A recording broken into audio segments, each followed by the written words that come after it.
So hello guys, once again welcome back to our YouTube channel PJ लक्ष्य classes. Guys आज जो है बहुत इम्पोर्टेंट टॉपिक पर ये वीडियो है। बहुत सारे लोगों के कमेंट्स को ध्यान में रखते हुए और आप सब लोगों के फ्यूचर को ध्यान में रखते हुए ये वीडियो जो है हम बना रहे हैं आज। तो आपकी भी रेस्पॉन्सिबिलिटी है कि आप अपने दोस्तों के पास इसे शेयर करें। जितने भी नर्सिंग के स्टूडेंट्स एस्पायरेंट्स हैं उन तक ये वीडियो पहुँचना चाहिए। बहुत सारे लोगों के कमेंट्स आते हैं तो उनकी जो है डिमांड पर ये वीडियो पूरी जानकारी के लिए वीडियो के साथ अंत तक बना रहे। मैं जो है आज बात करूंगा कौन सी जॉब है बेस्ट, सीएचओ या स्टाफ नर्स। 10 ऐसे फैक्ट बताऊंगा जो सीएचओ के लिए एडवांटेज और डिसएडवांटेज है, और 10 इफेक्ट जो होंगे स्टाफ नर्स और स्टाफ नर्स के लिए जो है एडवांटेज और डिसएडवांटेज है। तो पूरी जानकारी दूंगा। 10 पॉइंट पे अपन बात करेंगे कौन सी जॉब बेटर है, किसको किस वैकेंसी की तैयारी करनी चाहिए, कौन सीएचओ की करे तो बेटर है, सीएचओ की जो रेस्पॉन्सिबिलिटीज़ क्या है, क्या सैलरी है, कब तक परमानेंट होंगे, आसान सिलेक्शन किस में है, कौन सी बुक्स पढ़नी चाहिए, पूरी जानकारी मिलेगी। इसके अलावा इस चैनल पर आपको नर्सिंग जगत की हर एक अपडेट चाहे किसी भी वैकेंसी की हो वो सबसे पहले मिलती है। तो आप चैनल को सब्सक्राइब करें। प्रत्येक वैकेंसी की पीडीएफ पाने के लिए पीजे लक्ष्य क्लासेस के नाम से हमारा एक टेलीग्राम चैनल है। आप टेलीग्राम पे जाएं, पीजे लक्ष्य क्लासेस सर्च करके ज्वाइन करें, और लिंक जो है वो वीडियो के डिस्क्रिप्शन बॉक्स में है, आप वहां से भी ज्वाइन कर सकते हैं। दोस्तों मैं आपको पूरी जानकारी दूंगा। अंत में आपसे आपकी राय भी मांगूंगा कि आप जो है कौन सी जॉब आपको अच्छी लगेगी, इस वीडियो के बाद ही पता चल पाएगा। तो चलिए शुरू करते हैं इस वीडियो को। चलिए, एक तरफ सीएचओ कम्युनिटी हेल्थ ऑफिसर, दूसरी तरफ स्टाफ नर्स। तो सबसे पहली बात है कि रेस्पॉन्सिबिलिटी की बात करें तो जो सीएचओ होता है वो चीफ होता है हेल्थ एंड वेलनेस सेंटर का, जिसे अपन सब सेंटर कहते थे। अभी इसको नाम जो है हेल्थ एंड वेलनेस सेंटर कर दिया गया है। ये जो है रेस्पॉन्सिबिलिटी रहती है कि वो चीफ होता है इसका। इसके अंडर में एएनएम, आंगनवाड़ी और आशा कार्यकर्ता जो होते हैं वो इसके अंदर में काम करते हैं। दूसरी ओर होता है स्टाफ नर्स की रेस्पॉन्सिबिलिटी। तो उसका काम है कि वो अपने डॉक्टर के जो इंस्पेक्शन होते हैं, अंडर डॉक्टर काम करते हैं, जो जैसा डॉक्टर का जो इंस्ट्रक्शन होता है उस हिसाब से काम करते हैं।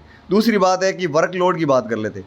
वर्कलोड ओपीडी चेकअप करना पड़ता है सीएचओ को, खुद को पूरी की पूरी हेल्थ एंड वेलनेस सेंटर संभालनी पड़ती है, जिसमें जो एएनएम होती है या जीएनएम जो है वो इसमें हेल्प करती है। कह सकते हैं गायनिक के जो भी है लेबर रूम है वो चार्जेस जो है कह सकते हैं, या वो रेस्पॉन्सिबिलिटी रहती है एएनएम की।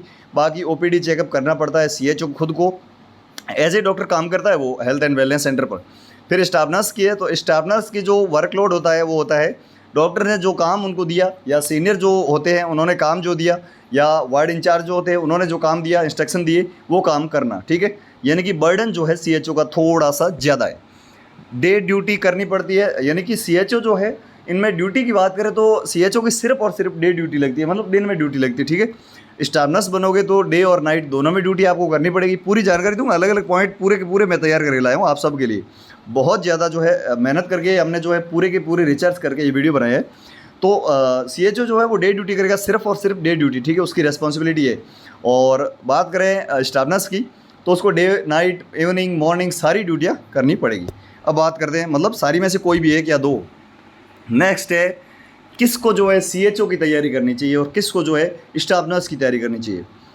तो सबसे पहली बात है सीएचओ की तैयारी वही लोग करें जिनको लगता है, जिन्होंने ट्राई मार लिया केंद्र सरकार की सेंट्रल जो ऑटोनमस बॉडीज़ होती है उनमें, या फिर स्टेट लेवल की स्टाफ नर्स की वैकेंसी में थोड़े से क्या पेपर टफ होते हैं। ठीक है, कह सकते हैं सिलेक्शन प्रोसेस है वो सीएचओ में इजी है, स्टाफ नर्स में थोड़ा सा हार्ड है। ठीक है, कह सकते हैं काफ़ी हार्ड है।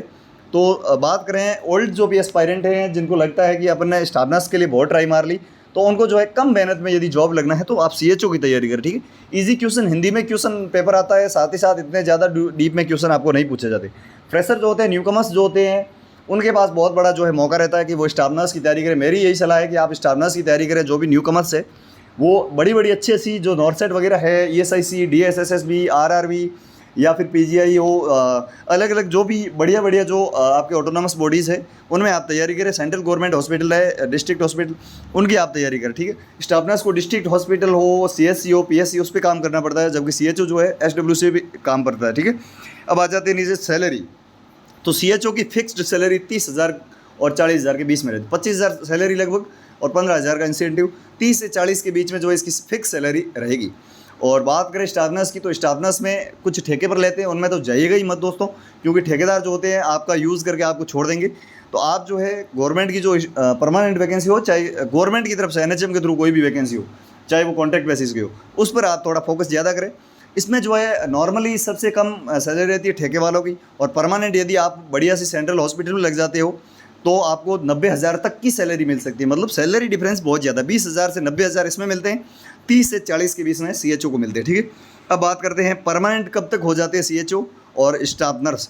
CHO जो है ऐसी गाइडलाइन है आयुष्मान भारत के तहत, ये जो है स्कीम CHO की निकाली गई, कम्युनिटी हेल्थ ऑफिसर। इसमें जो है स्ट्रेंथनिंग ऑफ SWC जो है जो भी है सब सेंटर है उनको हेल्थ एंड वेलनेस सेंटर में बदलना है, एक काम होता है। तो 6 साल के अंदर लगभग जो है इनको परमानेंट किया जाता है। शुरुआती 6 महीने जो होते हैं ट्रेनिंग के रहते हैं, ठीक है। बात करें स्टाफ नर्स की, तो स्टाफ नर्स में यदि आप बढ़िया सी हॉस्पिटल में यदि जॉब मतलब किसी एग्ज़ाम को देते हो सेंट्रल गवर्नमेंट की वैकेंसी में, तो आपको स्टार्टिंग में ही आपको परमानेंट कर दिया जाता है, मतलब आप परमानेंटली काम कर सकते हैं। दूसरी बात जो है कुछ ऐसी वैकेंसीज होती है जो कॉन्ट्रेक्चुअल होती है, चाहे 1 साल, 6 महीने, 3 महीने, 2 साल, तो उसमें जो है गारंटी भी नहीं होती कि आपको परमानेंट किया जाएगा कि नहीं किया जाएगा। कहने का मतलब CHO जो है परमानेंट होना लगभग तय है, लेकिन स्टाफ नर्स में कुछ एक वैकेंसी में शुरू से ही परमानेंट और कुछ एक में कोई गारंटी नहीं है। अब बात कर लेते हैं इसमें जो आपके ट्रांसफ़र की, तो CHO जो होते हैं वो एक जगह लग जाते हैं तो उनके बाद जो उनका टाइम पीरियड फिक्स कर लिया जाता है गवर्नमेंट के द्वारा, 2 साल 3 साल, उसके बीच में वो छोड़ नहीं सकते, ठीक है। वहाँ से जो है ट्रांसफ़र भी नहीं करवा सकते। छोड़ते हैं तो उनको सिक्योरिटी बॉन्ड जो होता है, सिक्योरिटी बॉन्ड जो होता है वो भरना पड़ता है, जो कि 1 लाख 2 लाख 3 लाख तक होता है। और स्टाफ नर्स की बात करें तो आप स्टाफ नर्स में यदि लगे हैं और किसी अच्छी सी वैकेंसी में और आपका नंबर आ जाता है तो आप उसको छोड़ देते हैं तो कोई दिक्कत नहीं है, कोई बॉन्ड आपसे नहीं लिया जाएगा। अब दोस्तों मैं आपसे एक राय मांगूंगी, आपकी नज़र में जो है कौन सी वैकेंसी बेस्ट है? आप जो है वर्तमान समय में कौन सी वैकेंसी की तैयारी कर रहे हैं और आपको क्या लगता है कि कौन सी वैकेंसी में जो है सिलेक्शन ईजी है? मैं आपको पॉइंट टू पॉइंट बता रहा हूँ, आपको ऐसे ही कमेंट करना। सबसे पहले नंबर 1 पॉइंट रहेगा, उसमें आपको कौन सी जॉब बेस्ट लगती है। आप यदि स्टाफ नर्स लगती है तो 1 लिख के स्टाफ नर्स लिख दो, CHO लगती है तो 1 लिख के CHO लिख दो। दूसरी बात है आपके हिसाब से जो है अभी आप कौन सी तैयारी कर रहे हो, कौन से एग्ज़ाम की तैयारी कर रहे हो, मतलब CHO या स्टाफ नर्स, 2 नंबर लगा के आप जिस वैकेंसी की तैयारी कर रहे हो वो लिख दो। तीसरी जो है आप जो है हमारे चैनल के माध्यम से कौन सी वैकेंसी की क्लास चाहते हैं, ठीक है, तो 3 नंबर लिख के आप CHO या स्टाफ नर्स जो भी लिखना चाहते हो लिख दो। तो गाइज़ आपको ये जानकारी कैसी लगी कमेंट बॉक्स में बताओ। वीडियो पसंद आया हो तो वीडियो को दोस्तों के पास शेयर जरूर करना, ताकि उनको भी पता चले कि क्या होता है CHO, क्या होती है स्टाफ नर्स। इसके अलावा नर्सिंग जगत की पूरे भारत की हर एक अपडेट पाने के लिए आप चैनल को सब्सक्राइब करें। अभी तो हम पैरेलली आपको जो है CHO और स्टाफ नर्स विशेष करके ESIC के हमने 8 पार्ट्स डाल दिए पेपर के, पुराने पेपर के, वो आप देखें हमारे चैनल पर। जो स्टाफ नर्स की तैयारी कर रहे हैं, जो CHO की कर रहे हैं, उनका ऑलरेडी पेपर हमने पूरा का पूरा सॉल्यूशन करवा के एक पेपर पूरा डाल दिया और नेक्स्ट पेपर भी बहुत जल्द आ रहा है। तो आप हमारे चैनल पर लगातार बने रहे। साथ ही साथ मोटिवेशनल वीडियो जो है 17 मिनट के आसपास का है, एक हमारे सक्सेसफुल कह सकते हैं नर्सिंग कैंडिडेट्स का हमने वीडियो लिया है, तो वो भी आप देखें कैसे करें नर्सिंग ऑफिसर की तैयारी, कैसे बन सकते हैं नर्सिंग ऑफिसर, कितने घंटे पढ़े, क्या पढ़े और कब तक पढ़े। तो पूरी जानकारी के लिए आप वो वीडियो देखें। कैसी लगी जानकारी ये कमेंट बॉक्स में आप जरूर बताएं। मैंने जो 3 सवाल आपको पूछे हैं वो भी आप कमेंट बॉक्स में बताएं। ऐसे ही नर्सिंग जगत की हर एक अपडेट पाने के लिए चैनल को सब्सक्राइब करें। Thank you so much.